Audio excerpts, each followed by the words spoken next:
Denying involvement, Ethiopian authorities later admitted to conducting the deadly raids in their bid to take back territory seized by rebel forces.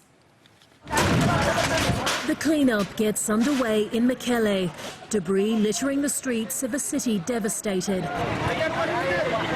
The capital of Ethiopia's disputed Tigray region left shattered by government airstrikes. The UN confirming that 3 children were killed and that a second air raid on Mekelle's outskirts wounded 9 people and caused widespread damage. This intensification of the conflict is very alarming. We remind all parties of their responsibility according to international humanitarian law, and we also call on unrestricted and sustained humanitarian access to all people in need.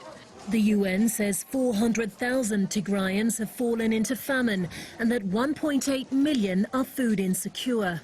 Fears over the worsening humanitarian crisis are escalating as fighting between the military and rebel forces from the TPLF intensifies after nearly 12 months of civil war. The conflict spilling over into neighboring regions Amhara and Afar. Even those of us who survived are also dead, even if our bodies are alive, because we don't know who is alive or who is dead. First of all, there is misery from hunger. There's nothing to eat. Even if they escape the war, the people will die of hunger. There is nothing. Food shortages are not the only danger, with reports of rebel soldiers from the Tigrayan People's Liberation Front using sexual violence as a weapon of war.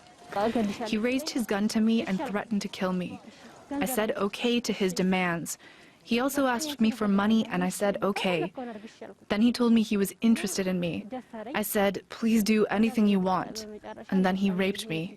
Meanwhile, the Ethiopian government has been accused of blocking aid supplies to areas under rebel control. Earlier this week, healthcare workers in Mekelle took to the streets to protest the lack of medicine and food, demanding an end to the siege.